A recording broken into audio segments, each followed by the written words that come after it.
Hello everybody, we're going to be doing arrays in JavaScript today, and we're working in Visual Studio Code. So in order to get started, now I've already have this configured to do debugging in Visual Studio Code, and we covered that in a different video which you can look up. We covered everything in detail. The first thing I want to do here is just set up some HTML. And we can use the features of Visual Studio Code to create that very quickly, minimize our typing. And I want to set up an array. I'm going to assign it to a variable. We'll assign it to the variable A, and the equals is the assignment statement. And then we'll specify a squared bracket, which is what we use to tell the interpreter that we are wanting to create an array here. So we can put a string in here, or we can put some sort of integer value, a floating point value, even though those are technically the same thing in JavaScript. And we can also have a Boolean value as well. And technically we're supposed to end our lines with a semicolon, but unlike C, JavaScript's very forgiving. If you leave off the semicolon, things will work just fine. So now in order to display that, let's back up a little bit here. First step is to put in a script tag.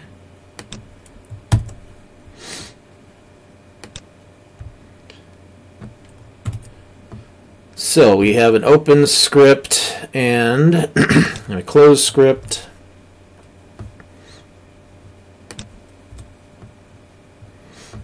And we can let the Visual Studio Code clean that all up for me. So I can do now document write line.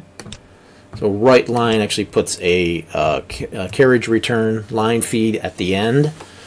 So so it's going to actually take you to the next line, ready to print something on the next line.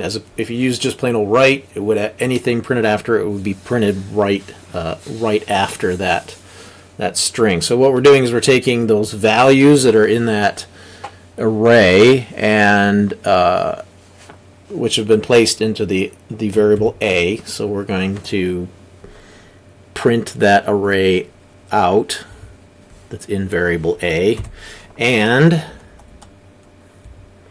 at this point we're actually ready to start the debugger. So here the debugging window shows up, and it prints out all of our values, comma separated. So, and again, you can use any different combination, any length of items, comma separated in an array. In fact, speaking of length, if we want to find out what the length is, you simply say use the length. But we're using an object-oriented, the dot format for object-oriented methods. So we're going to use document here. We're going to print this out. Say document, we'll do another write line, and parentheses again. Instead we say a dot length,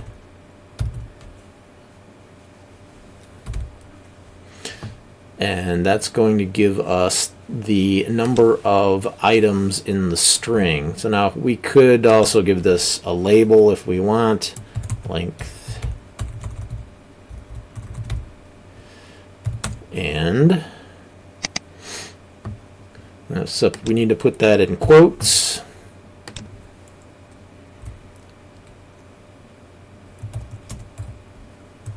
And we're going to concatenate those two values together. So let's run this now. So we have to restart that.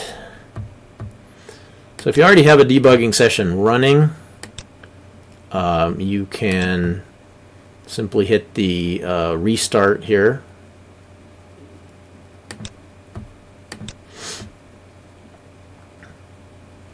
So now actually I said there would be a carriage return line feed put here, and that is true, except for in this particular case, since it is a web page. We can go here and view our so this is the page source. This is identical. But if we actually want to look at the what we're seeing here, the actual text that we say, we can say inspect instead. And so you can see here that we've got shows our string, and actually there is a carriage return line feed, but the way web pages work, you have to have a break in there in order to be able to see that. So so that all worked, and we used the length value to be able to find the number of items, the number of items in the list. Now, if we wanted to address an individual item in the array, what you do is you use the square brackets again, and you specify an index number. Now, index numbers start with 0. So in this case, 0 is going to be the string the index number 1 is 3, 2 is 5.6, and 3 is true. Now note in this case that the length is going to be 4. So if you want to find the last item in the array, you actually have to use the length minus 1, because again, we're starting numbering at 0. So it's going to be 1 less than that. And I'm able to run this program again. Now that I've specified the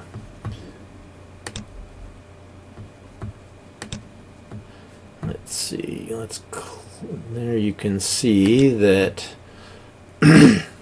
we've only displayed, since we picked A0, the first item in the array, it printed out string for us. Now, another way to look and see what kind of values you have is to use the watch window. So I'm going to reformat that a little bit. If I right-click on that variable, try that again.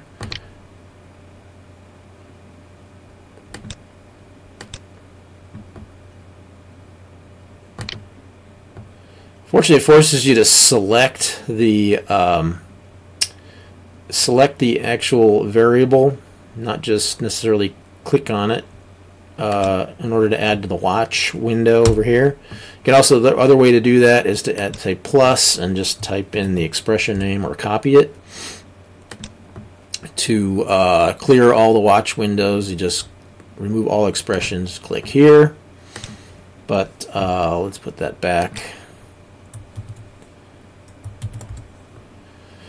So now it says not available because we need to restart and step through the. We need to actually be in the code. We're not currently in the code, so it doesn't know what that value is. But I do need to restart it. When you're debugging an HTML page, even though you're not in the code, if the window is open, it thinks of it as you're still debugging that page, even though really you've gone the browser has stepped all the way through all the different lines of HTML and JavaScript, but the debugger is still shown to be open if that window is still open. But you can click on the restart button to start the whole process over, and in this particular case we are at the document right line here, and now we can see that the value of A in the watch window has shown up, and it's reflecting exactly what we've assigned those values to in the array. So it allows you to get all the details associated with it. So in here, if you can't remember what the length method is, that's immediately shown as as part of the watch window. And two, if you just move your cursor over the variables, it's going to show you this exact same kind of detail. But note too that the watch window allows you to set any kind of expression. So if I wanted to add a value to A, I can do that, and it'll display it as long as it knows it. But again, if it doesn't know what it is, it's going to say undefined. And also a different way to do this, if we want to just play around with these values, we can come down here, as long as debug console is open down here, we can simply enter a variable, A in this case, hit enter, and it's going to show us the value. So it's saying, okay, A is an array, length 4, and these are its values. So if I wanted to try out my indexing, let's try 1 this time. Now note, I don't have to do, it's always, if you put a value in, if you put a variable in, it's going to show you its value immediately. So so in this case, we're indexing the second item in the array, which should be 3. And sure enough, we see that A1 is 3. Now again, if we wanted to look at the last value in the array, obviously in this case we know that it's going to be 3, but if we wanted to do that more programmatically, we'd simply say length minus 1,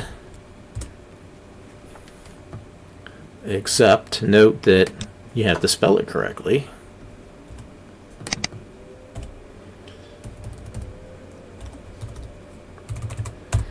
So definitely important to make sure that you pay attention to spellings. You see exactly what happens when you misspell something undefined. So unfortunately, sometimes you can be staring at code for long periods of time and not realize that you just transposed some letters. Or another common thing too is to put in, instead of a 1, so we could put in the lowercase l. Looks a whole lot like a 1. There's a tiny difference. Actually, some fonts there is no difference. So you can spend a lot of time trying to figure that out. But and look what happens if I say put that value in. Okay, and this time it actually did give me an error. It says L is not defined, so that was helpful. So let's put 1 back in there, and that's true. Now, so let's say we wanted to add an item to the array. There is a method called push. So if I want to say a.push,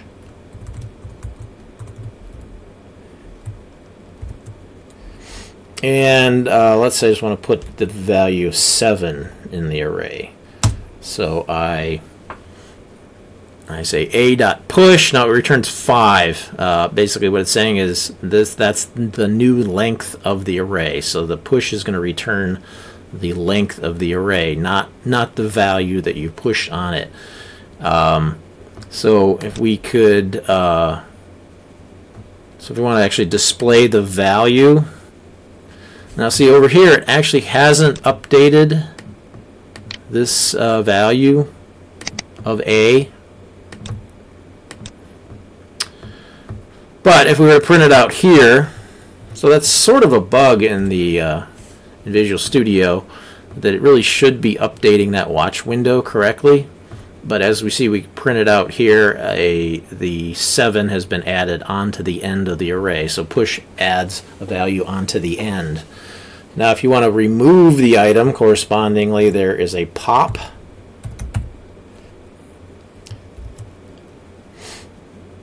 And we can, so in this case, you don't have to specify a value for pop, and in this case it's returning the value that it has taken off the end of the array. And also note that you can use up and down arrows to repeat your previous commands down here in the debug console. That also saves a lot of time. So now if I go back to displaying A, again, this lists all of my commands. I can display A. I see now that the 7 that I originally pushed on has been popped off the list. Now, one more thing we can do is, I said that an array is a one-dimensional list of items comma separated, we could instead add in another array. So now notice what it's going to do. Now if I change this, so this is 0, 1, 2, my being the third item in the array, the index 2 on A, I'll restart here, and we can see that we've gone back to that location, and what it's doing is it's picked the third item, which is our array, and it's going to print that out. Now, one thing that's a little bit misleading is it's not going to, if you go to print out the entire array, it doesn't, when you actually use the document write line function, it doesn't distinguish between arrays and subarrays. So it's just going to print out that entire list. And here we go again. For some reason it makes you hit that refresh twice.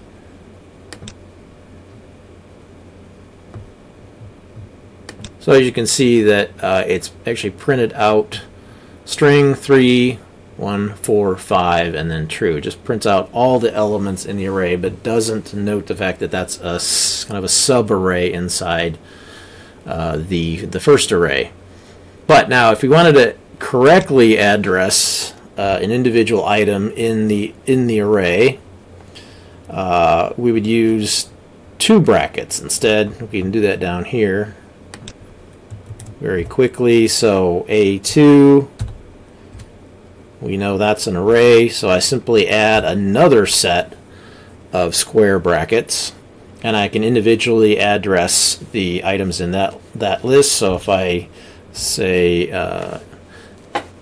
A open bracket 2, close bracket, open bracket 0, close bracket, that's going to give me 1, and 1 is that first item in the subarray as part of the main array. And then if I want to access that second item, I would use 1. Now if I wanted to do, say, another array inside that subarray, I would simply add another bracket, and we can just continue going on and having arrays inside arrays inside arrays. Well, that's it for now. We're going to be going into functions next, and we'll be using this array method to pass multiple values back from a function.